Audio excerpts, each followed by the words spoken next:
Hi friends, मेरा नाम है ऋषि राज टंडन। मैं आज आपके सामने प्रेजेंट हुआ हूँ अपने बिजनेस स्टार्टअप स्ट्रेटजी को डिस्कस करने के लिए। मैं बहुत आराम से धीमे धीमे आपके साथ बात करूँगा और थोड़ा बहुत हिंदी इंग्लिश दोनों मिलकर बात होगी। इससे आप मेरी बात को सही से समझ भी पाएंगे और आपकी तक मेरी बात का मतलब भी पहुंच पाएगा। बिजनेस स्टार्टअप, आजकल एक बिजनेस स्टार्टअप इकोसिस्टम चल रहा है जिसमें हर नया बच्चा जो भी ग्रेजुएशन पास होकर निकलता है वो कोई ना कोई नया बिजनेस शुरू करना चाहता है। क्या आप भी एक नया बिजनेस शुरू करना चाहते हैं? अगर हाँ, तो फिर आपको इस वीडियो को शुरुआत से अंत तक देखना चाहिए। बिजनेस स्टार्टअप होता क्या है? बिजनेस स्टार्टअप एक नया आइडिया होता है बिजनेस का, जिसको कोई व्यक्ति अपने धरती पे उतारना चाहता है। उसमें वो स्टार्टअप में अपने खुद के पैसे या अपने पेरेंट्स के पैसे या अपने रिश्तेदारों के पैसे से बिजनेस को शुरू करता है और आगे लेके जाता है। कुछ चीज़ें ऐसी होती हैं जिसके लिए उसे और पैसे की जरूरत पड़ती है, तो वह फंडिंग सीख करता है। तो आज के बिजनेस स्टार्टअप के राउंड टेबल में कई पॉइंट है जो मैं आपसे डिस्कस करूंगा। मुख्यतः उन पॉइंट्स में है conceptualisation of an idea, finding right partners, creating a legal framework around your idea, recruitment of the right team to work with you, client acquisition, product development, aftermarket sales and support, retaining clients acquired by you earlier. And there are, let's say, different other management operation challenges which you can manage on a day-to-day basis. Let us start with conceptualizing an idea. What is conceptualization of an idea? We all have ideas. Various ideas are there for creating a business, running a business, and meeting the challenges which appear before you on a day-to-day basis. ये idea आपके लिए नए benefits और नए challenges create करते हैं। Conceptualisation एक तरीका होता है जिसमें आप इस आइडियाज़ को राइट डाउन करते हैं सिस्टमेटिकली। उन सिस्टमेटिकली रिटन डाउन आइडियाज़ को आप एज अ कंसेप्ट दूसरों के सामने प्रेजेंट करते हैं। उन बिजनेसेस में कई से ऐसे पोर्शन हैं जिससे कि प्रोडक्ट क्या होगा, प्रोडक्ट क्लाइंट के सामने कैसे रखा जाएगा, उससे बिजनेस से पैसे कैसे कमाए जाएंगे, कमाने में लॉन्ग टर्म फ़ायदे क्या हैं, कितना बड़ा मार्केट आप क्रिएट कर सकते हो, उन मार्केट्स में लॉन्ग टर्म बिजनेसेस कैसे होंगे, प्रॉफिट्स कैसे होंगे। तो ऑल दीज कंसेप्ट्स जो इस बिजनेस से रिलेटेड हैं उनको लिखा जाना चाहिए, उनको प्रेजेंट किया जाना चाहिए और उनको रिटन डाउन फॉर्मेट में रखना चाहिए।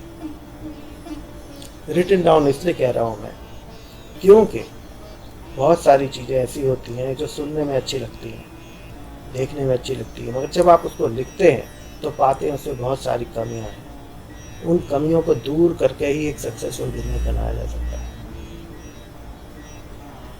तो conceptualisation of idea means idea क्या है, उसका बिजनेस मॉडल क्या है, उस बिजनेस मॉडल के पीछे पैसे कहाँ से आएंगे, और उसमें क्लाइंट एक्विजिशन कैसे होगा, उन क्लाइंट्स को सर्विस कैसे दी जाएगी, प्रोडक्ट कैसे इवॉल्व होंगे,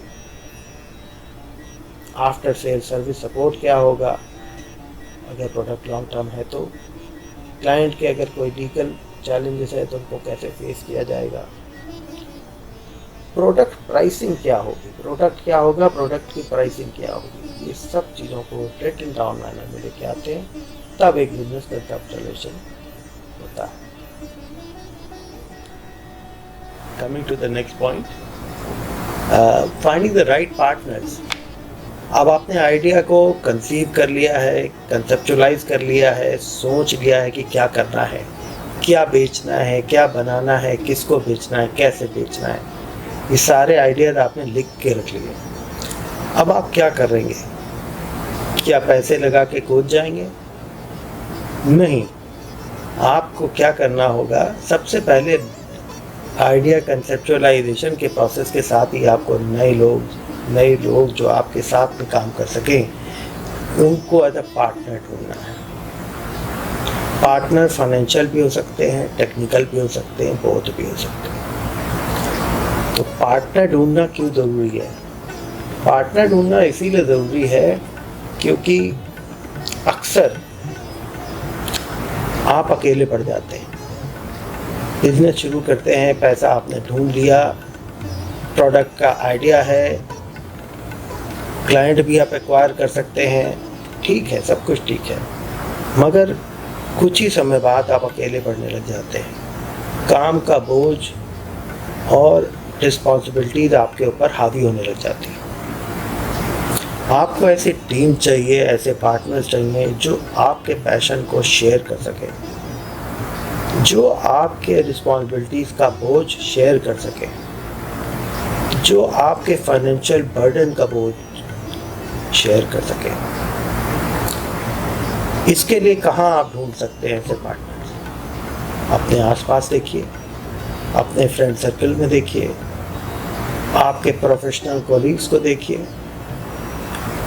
कुछ नहीं है तो मेंटर ढूंढिए। सपोजिंग पार्टनर्स नहीं मिल रहे हैं तो मेंटर ढूंढिए। मेंटर कौन होते हैं?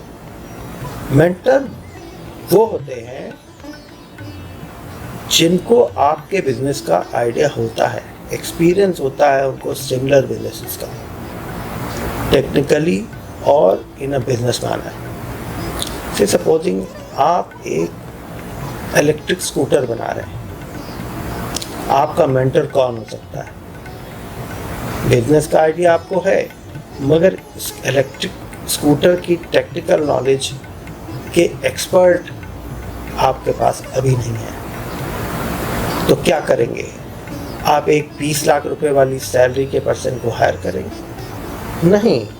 नहीं, आप एक मेंटर को ढूंढेंगे जिसको आप पार्ट टाइम बेसिस पे अपने साथ जोड़ सके, जिसको कि बहुत लंबा नॉलेज हो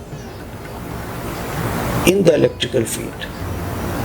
टिपिकली एक इंजीनियर हो जो एक बड़ी मल्टीनेशनल कंपनी से रिटायर हो चुका हो।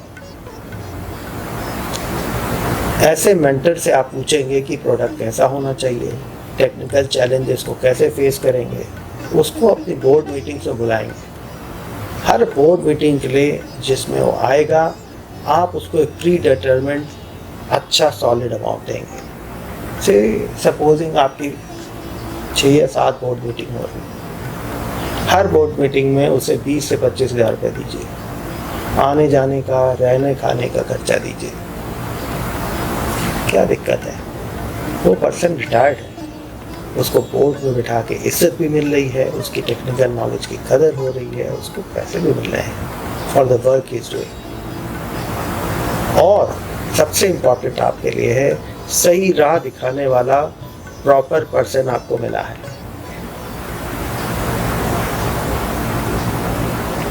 मेंटरशिप के लिए ज़रूरी है कि सही राह दिखाने वाला प्रॉपर पर्सन मिले। वो आपके बोर्ड पे हो सकता है या नहीं हो सकता, ज़रूरी नहीं है आपके बोर्ड पे है या नहीं है, मगर अच्छे लोग आपको तभी मिलेंगे जब उनको इज्जत और पैसा दोनों मिलेगा। अगर आप उनको हायर नहीं कर सकते तो उनको मेंटरशिप के रोल में ले सकते, जहां वो आपके बोर्ड पे बैठेंगे, आपसे आपकी बात सुनेंगे, अपनी टेक्निकल नॉलेज आपके साथ शेयर करेंगे। ज़रूर नहीं है आप उनकी बात हर माने, मगर ये नॉलेज का एक्सपीरियंस आपको बहुत ज़्यादा पैसे दे के भी नहीं मिल सकता। मेंटरशिप के रोल को प्ले करने वाले लोग या पार्टनर्स के लोग वाले रोल के लोग सही मिलना आपके बिजनेस के सक्सेस या फेलियर के लिए गारंटी करेंगे। सही पार्टनर है या सही मेंटर है, तभी आपका बिजनेस बढ़ेगा और फास्ट बढ़ेगा। अगर देखा जाए तो मेंटर ढूंढने के लिए ICSI इंस्टीट्यूट और 5 बैंकों ने मिलकर MSME मेंटर नाम की एक वेबसाइट भी बनाई है, आप ढूंढ सकते हैं। इसके अलावा और बैंकों ने मिलकर भी MSME मेंटर्स के लिए वेबसाइट्स बनाई हैं, जिनको आप अप्रोच कर सकते हैं। कंपनी आपकी उसमें दिए हुए डेटाबेस के लोगों से कांटेक्ट कर सकती है और मेंटरशिप के लिए इनवाइट कर सकती है। पार्टनर्स समझ गए आप, मेंटर्स आप समझ गए, अब हम लोग आगे की बात कंटिन्यू कर सकते हैं।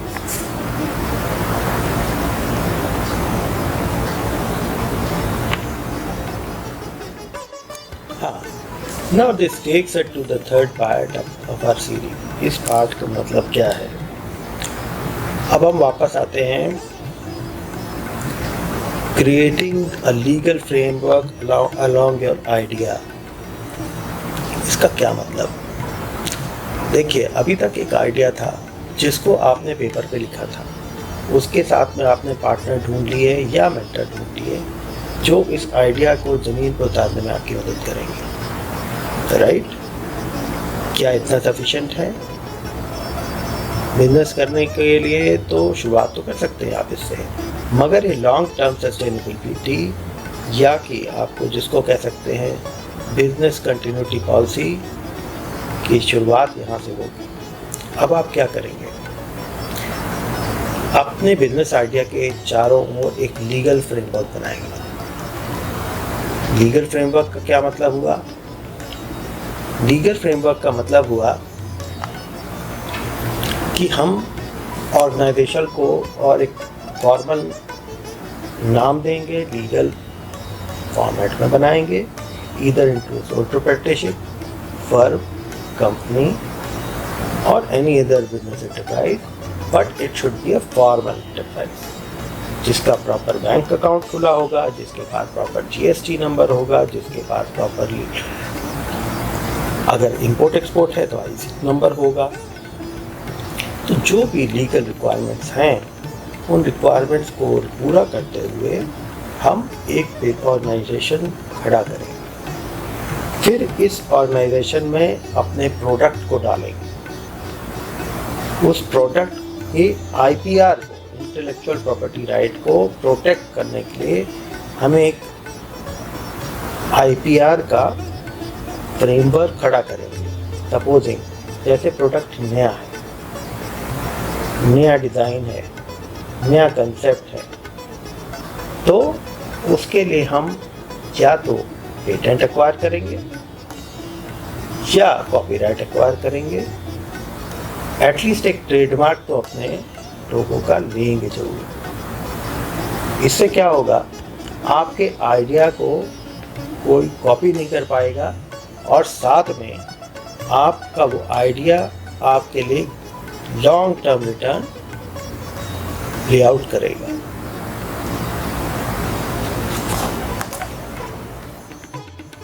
कि हम ऑर्गेनाइजेशन को और एक फॉर्मल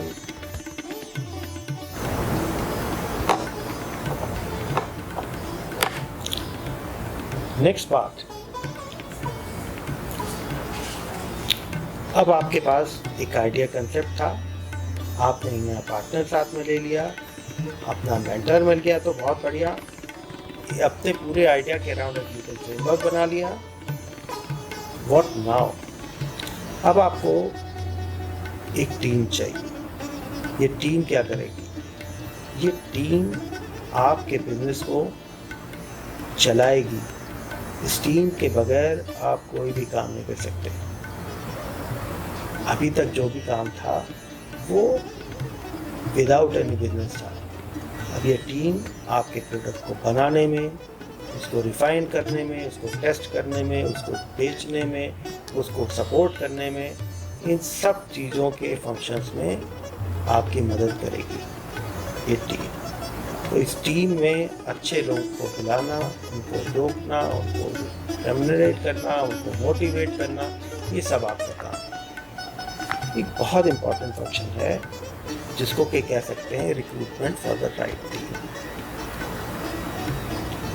खाली रिक्रूटमेंट ही नहीं है, देयर कंटिन्यूअस मोटिवेशन। रिक्रूटमेंट से काम नहीं चलेगा, उनको मोटिवेट करते रहना कि नए से नए कामों को सही तरीके से और सही दिन टाइम कर पाए।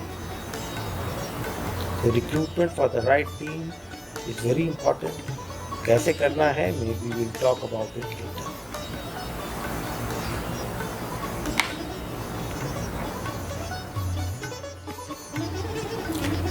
Now as we start with the next part, अगले पार्ट से शुरुआत करते हैं। अगला पार्ट क्या हो गया? अगला पार्ट है जिसकी वजह से हम बिजनेस कर रहे हैं। कौन सा पार्ट है जिसके बगैर बिजनेस हो ही नहीं सकता? Client acquisition. क्लाइंट एक्विजिशन या सेल जिसको कह सकते हैं। वैसे दोनों में अंतर है, मगर क्लाइंट एक्विजिशन और सेल बहुत ही इम्पोर्टेंट पार्ट है बिजनेस का। अगर सेल ही नहीं होगी तो आप बना के क्या करेंगे किसी भी चीज़ को? तो इसीलिए प्रोडक्ट डेवलपमेंट के ऊपर रखा है। क्लाइंट को एक्वायर करने का मतलब क्या है?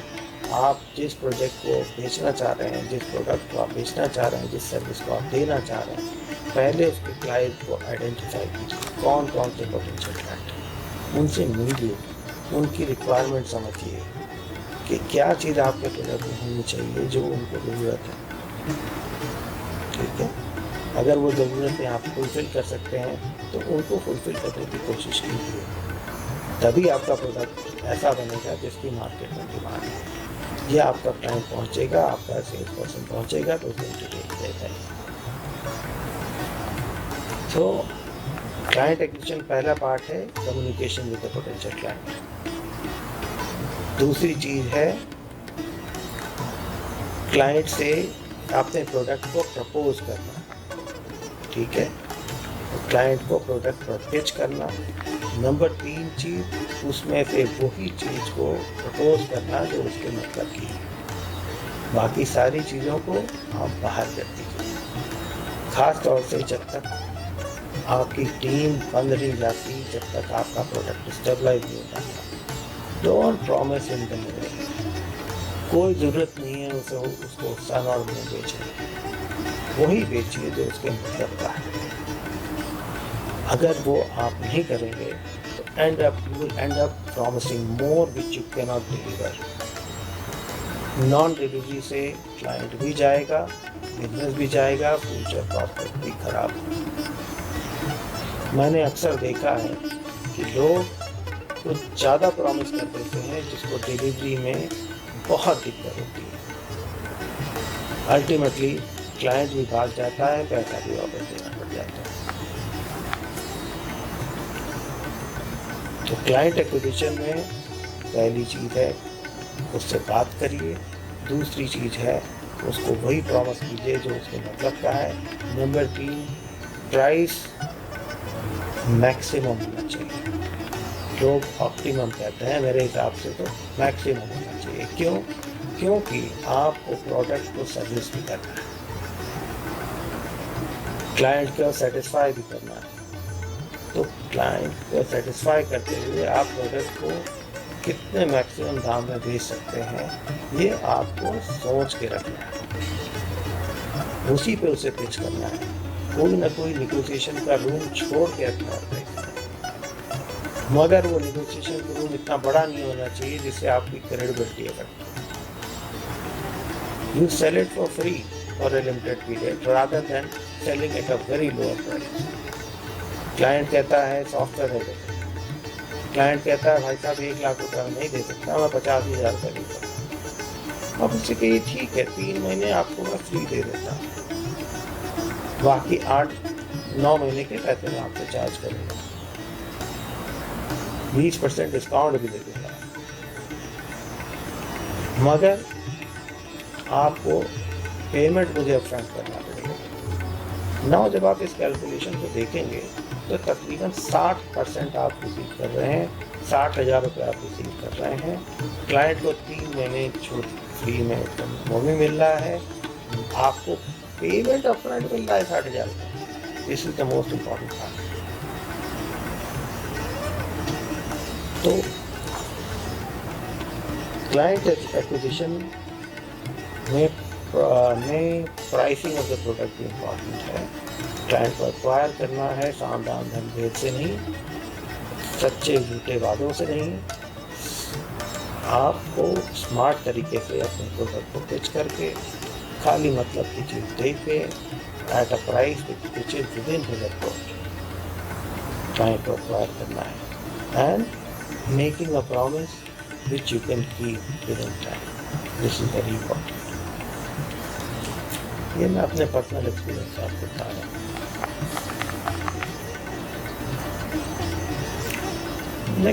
Let's move on to the next part. Next part हमारा क्या है?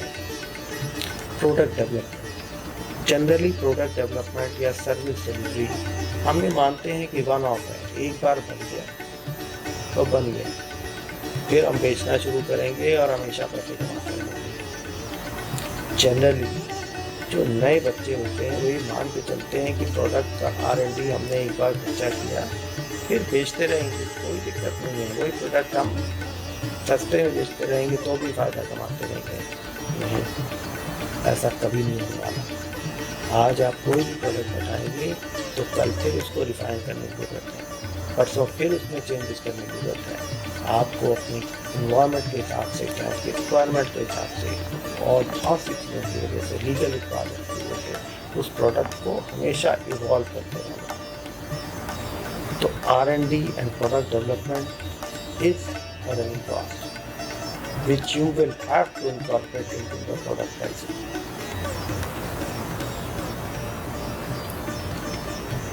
The product development का मेन रूल्स हैं, प्रोडक्ट अच्छा बनाइए, with in your team parameters बनाइए, कंटिन्यूअस इन्वॉल्व करते रहिए और क्लाइंट को नए नए ऑफर देते रहिए। तो ये जो खर्चा आपका हो रहा है ना, ये एक नया इनकम का सोर्स भी हो सकता है। Next point which is very important for a startup is after sales support. अब सर्विस इंडस्ट्री में तो आपने एक बार सर्विस दे दी, आपके हिसाब से मैंने तो सर्विस दे दी है, अब मुझे क्या आपका सपोर्ट चाहिए? नहीं चाहिए।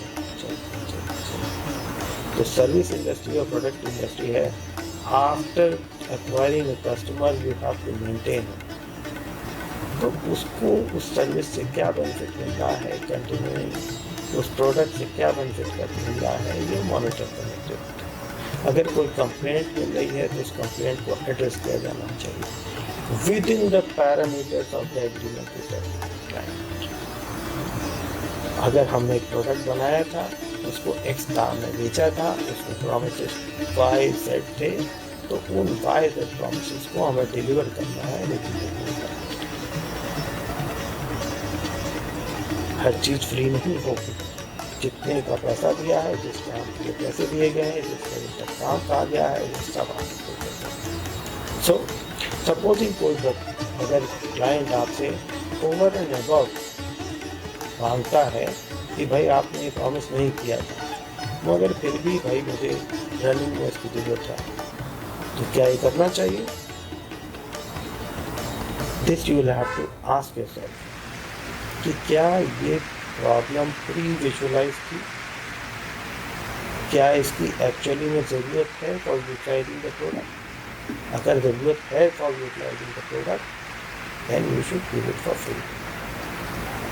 अगर कोई एडिशनल रिक्वायरमेंट है, जैसे सपोजिंग कस्टमाइजेशन की रिक्वायरमेंट है, then you can tell the customer कि भाई देखिए ये हमारे स्कोप ऑफ वर्क से बाहर था, we are going to charge you for the extra customization that you are asking. Supposing आप चाहते हैं करना फिर भी तो अवेलेबल है, बट कस्टमाइजेशन के चार्जेस लगेंगे।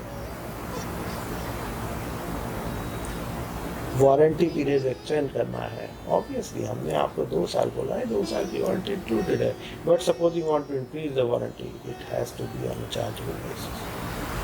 क्यों? क्योंकि that will be the cost for you. कोई ना कोई तो कॉस्ट क्लियर करेगा।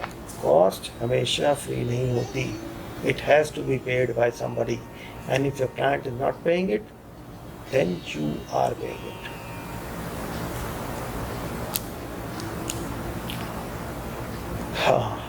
Next part,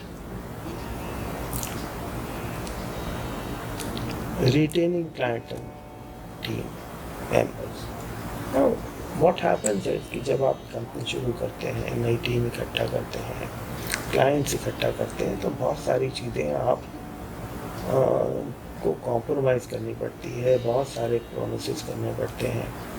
अब अगर उन प्रॉमिसेस पे आप खरे नहीं उतरते हैं तो अक्सर क्लाइंट्स और टीम मेंबर्स आपको छोड़ के भागने लगते हैं। Now you are in a bit of a stick up, आप बड़ी प्रॉब्लम है।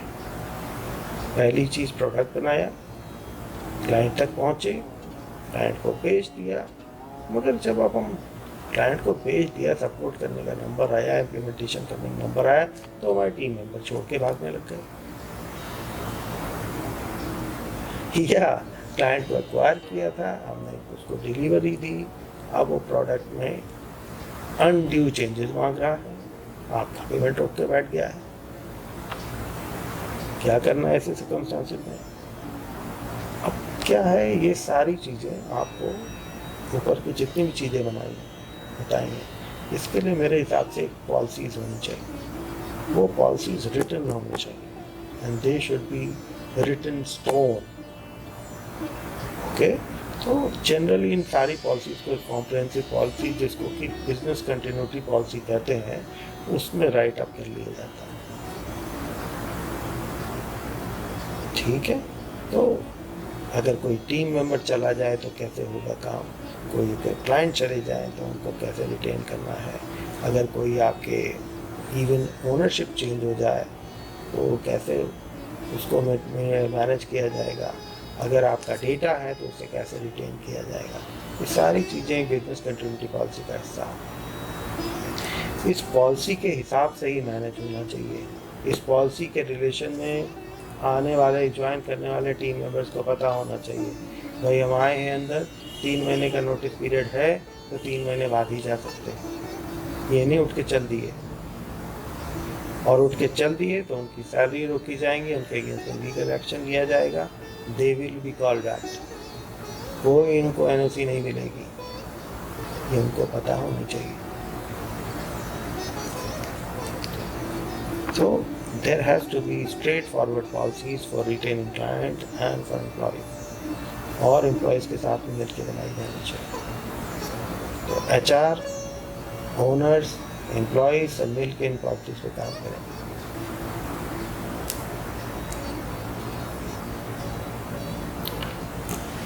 अच्छा, next thing is operational management, which is a wide subject. इस पूरे ऑर्गेनाइजेशन जो आपने प्रोडक्ट के सर्विसेज के अराउंड क्रिएट किया था, इसको ऑपरेशन को मैनेज कैसे करेंगे आप? ये गवर्नमेंट ऑर्गेनाइजेशन नहीं होगा, प्राइवेट ऑर्गेनाइजेशन खाली धमकियों के बेसिस पे नहीं चलते। ऑपरेशनल मैनेजमेंट में आपने अपने ऑर्गेनाइजेशन को मल्टीपल पोर्शंस में डिवाइड किया है, हर एक पोर्शन की रिस्पॉन्सिबिलिटी होगी और राइट होगी। कभी ओवरलैप होंगे, कभी कन्फ्लिक्ट करेंगे आपस में, तो इन कन्फ्लिक्टिंग या ओवरलैपिंग चीज़ों को मैनेज करना ही काम है मैनेजमेंट का।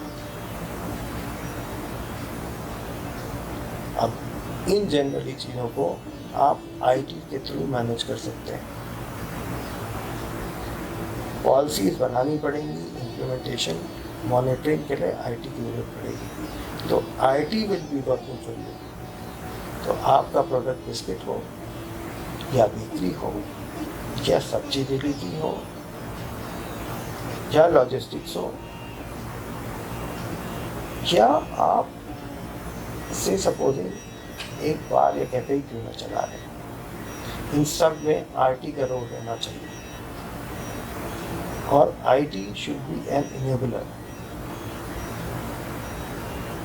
आपके एक्चुअल बिजनेस में it should be able to help you moderate in moderation, management and actual business activities. After all आपको बिजनेस को एक स्ट्रेट फॉरवर्ड फॉर्मल सिस्टम में कन्वर्ट करना है, जिसमें पॉलिसीज बनानी है, एसओपीज बनानी है, वो सारे स्टेक होल्डर्स को पता होनी चाहिए, उन स्टेक होल्डर्स का उसमें पार्टिसिपेशन होना चाहिए, उसके बारे में कम्युनिकेशन बिल्कुल क्लियर होना चाहिए। फिर भी लोग आएंगे, लोग जाएंगे, प्रोडक्ट सही नहीं होंगे, कुछ प्रॉब्लम्स होंगी, उनको मिटिगेशन भी पॉलिसी के अंदर में ही प्रोवाइड करना चाहिए। एक सही बिजनेस बनाइए, एक सही आइडिया बनाइए, सही बिजनेस बनाइए, उस बिजनेस को लॉन्ग टर्म चलाइए। कोई प्रॉब्लम्स होती हैं तो उसको चेंज कीजिए, अपना वर्क अराउंड कीजिए। फंड्स आपके पास सफिशिएंट होने चाहिए, टाइम आपको सफिशिएंट देना पड़ेगा और इस बिजनेस के थ्रू इस आइडिया के थ्रू आपका कमिटमेंट तो ओवर पीरियड ऑफ टाइम चाहिए। With that I think business startup के बेसिक्स मैंने कवर कर लिए हैं। ये वो बेसिक्स हैं जो आपको बाकी यूट्यूब वीडियोज में नहीं मिलेंगे, जिनके बारे में लोग आपसे बात नहीं करेंगे। These are the commercial parts, these are the business parts of a new business startup. So with my best wishes I take the leave. आने के लिए बहुत बहुत धन्यवाद। अगर आप यहाँ तक पहुँच गए हैं तो आई request you to kindly like, share and subscribe. Thank you my dear friends. This is Rishi Raj Tandon saying goodbye.